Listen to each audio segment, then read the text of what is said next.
bw'oba tonnasoma mu Kyagulanyi bill oba gye batumye sovereignty bill gwakyo osobola okutwala bwana Museveni nga omulwanyi.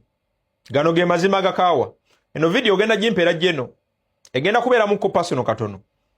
Nsabira tuleme going emotion. Jeno yekwese emabega w'etteeka lino erya Kyagulanyi oba ebbago libali mu kutambuza ewa Kyagulanyi. Ndowooza mu article nga 3 tugenda ziyita mu lukwakwayo. Wabula kansoke nkumenyere wano nga sina going personal. Eno video egenda kubeera bit personal. Bwana Museveni adefininga foreigner mu part 1 eya etteeka lya Kyagulanyi. Era agamba foreigner yani egamba nti foreigner includes a non-Ugandan citizen. Wabula ate bw'ogenda ku section B kagamba a Ugandan citizen residing outside Uganda. Oyo nayo lino etteeka lye balese ku Kyagulanyi li categorizing nga foreigner. Sigwe mulama gwa video. Kansoke ngende mu personal eno disclaimer. Jeno Yoweri Kaguta Museveni nze ayogera ebigambo bino siri mwawe walwanira group yawe wagenda mu nsiko botero okugamba nti mwalwana ne muletere eddembe. Siri at least I can be excluded or excused. Lwaki ndi mwana wa mulwanyi. So nze omuzeeyi wange yanwanira kyamukisa mubi yangendako omwaka oguwedde okumanya nga yanwanira n'omusaayi gwakulukuta ku lwekyo. So kitegeeza nze saddaka yange yakolebwa nti eyandibadde jjajjange baamukima ndowooza musajja watu baakubaka kumbi ne gye yafiira tetumanyi. Ate era yandibadde jjajjange gw'osobola ogamba nti yandibadde sezaalawe era naye baamukima baatwalira ku mpingu ndowooza naye ne bakubaka kumbi bamuvunaana ki bamubuuza mu koddomi we gyali abamu ku basajja ba Museveni. So ndowooza bwe mba njogera nawe Jeno nzikirizibwa okwogerera ku mmeeza y'emu tonsuubira okwewombeeka lwa nsonga ekkatala n'obuvunaanyizibwa ne shiya gy'olowooza gy'olina ku Uganda ndowooza tugyenkanya. Sinakindi sacrifice nsobola okuba nga njukusinza. Kati Jeno nzikiriza nze addressing point yo ey'obutiitiizi. Akatundu ako we weekwekedde emabega w'ekitiibwa kya Jeno naye ng'emabega w'ekitiibwa kya Jeno waliyo akasajja oba omusajja akyasinza okubeera omutiitiizi ng'empale zimukankana. Ensi Jeno ogenda gigamba otya nti wamala mu nsiko emyaka 5 ng'olwana nojja n'ogamba nti n'ogoba abakwasi b'emmundu n'obeera so scared, frightened by a boy born in Gomba, raised in the slums and the ghettos of this our country. Kamucha. Jeno Yoweri walwana mu nsiko emyaka 5 n'ogoba abakwasi b'emmundu n'obeera so frightened and scared to this level ng'otya omwana yazaalibwa Gomba n'akulira mu siraamu z'e Kampala n'akulira mu ghetto, reason by the ghetto. Obudde buno yakkankanya bw'ati kankutwale mu article 3 Museveni mweyekwese tokyasobola dda okukyalenjinga Robert Kyagulanyi Ssentamu in a civil way, in a civilized way. What a shame. Eribazeeyi baffe abalowooza nti baagenda ne begatta ku mulwanyi Namigge. Ziri article 3 Jeno Yoweri Museveni zalagidde ddala nti yalwana. Era senga muzeeyi wange abadde akyaliwo badde ngenda mubuuza kituufu ye mwatunyumiza byali bituufu. Ono omusajja kituufu yalwana. I don't think so. Sikakasa nti Jeno walwana ku butiitiizi buno. Kankutwaleko mu article ey'10.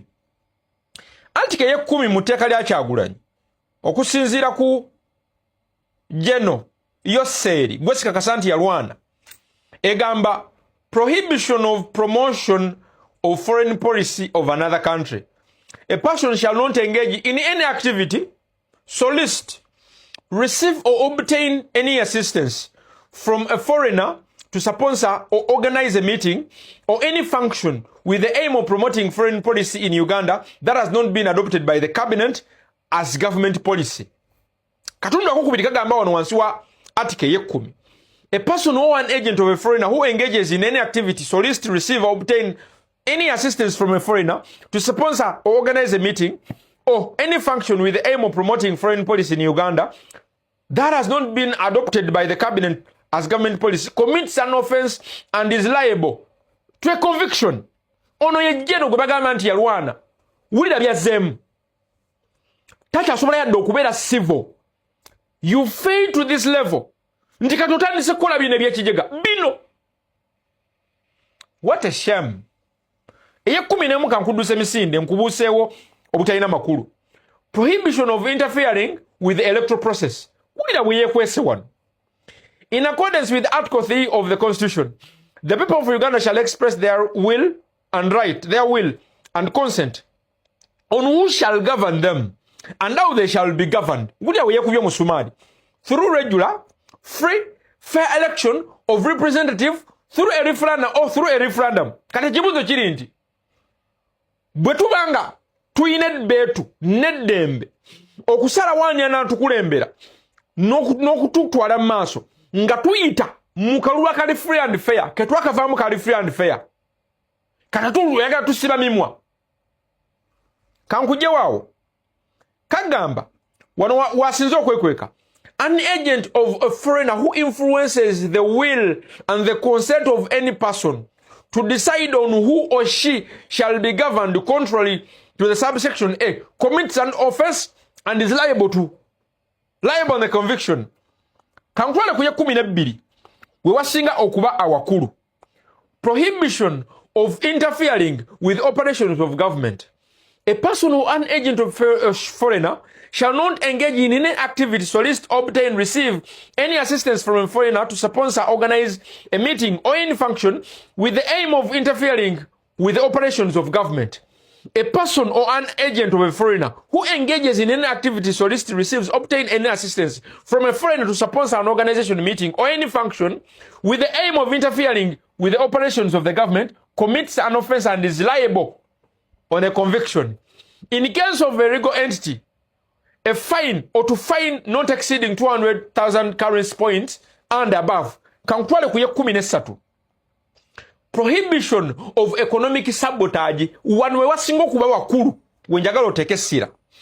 A person who publishes information or participates in any act or activity that weakens or damages the economic system or viability of the country, causing economic disruption, insecurity, instability, commits an offense of economic sabotage and is liable on conviction. In the case of legal entity, to a fine not exceeding 200,000 currency points, and in the case of an individual, to a fine not exceeding 100,000 currency points, or imprisonment for a term not exceeding 20 years. Muchagulanyi biru, eno 13, Article 13, Museveni jasingo kwagala. Akaliro bakawulidde. Video egenda okuddako. Ngenda kuplayingira eyandibadde nga minister wo ebyensimbi. Nekye yayogedde. Wuliriza alaba katambi kano. Jeno, Osaga, you joking. Omanyi lwaki ojokinga? Ojja kakasa. Nti kwamini twalina decree, it didn't work. Twalina omulembe gw'abazungu. Colonial masters, we fought them. Njogera kuba jjajjaffe balwanyisa ba colonial masters abazungu nga balina justice busaale. Bwe tuva otwadda mirembe gy'abamini bobote, we fought them bajjajjaffe babalwanyisa. What makes you think it was so special? Wuliriza jeno ne banno. It's just a matter of time. Byonna ogenda kubiyisa naye nkulayirira wallahi ojja kuzimba mapya naye tugenda sigala twogera. Tugenda kuba omudomo mpaka bwono kakkana. Wuliriza alaba katambi kano. Jeno ba edio bayina lineteka siriri abakwata. Tetwogera. Nagambye watutira abantu nga tulaba maaso gaffe. Tetwasirika katoloza muliro ne ligendo tutiisa. Wuliriza jeno buli kimu ogenda kukikola naye ku byonna tewali kigenda kutaasa downfall yo. Teri dictator mugezi nnyo kulemesa downfall ye. Some byafaayo kirungi obimanyi Wolan.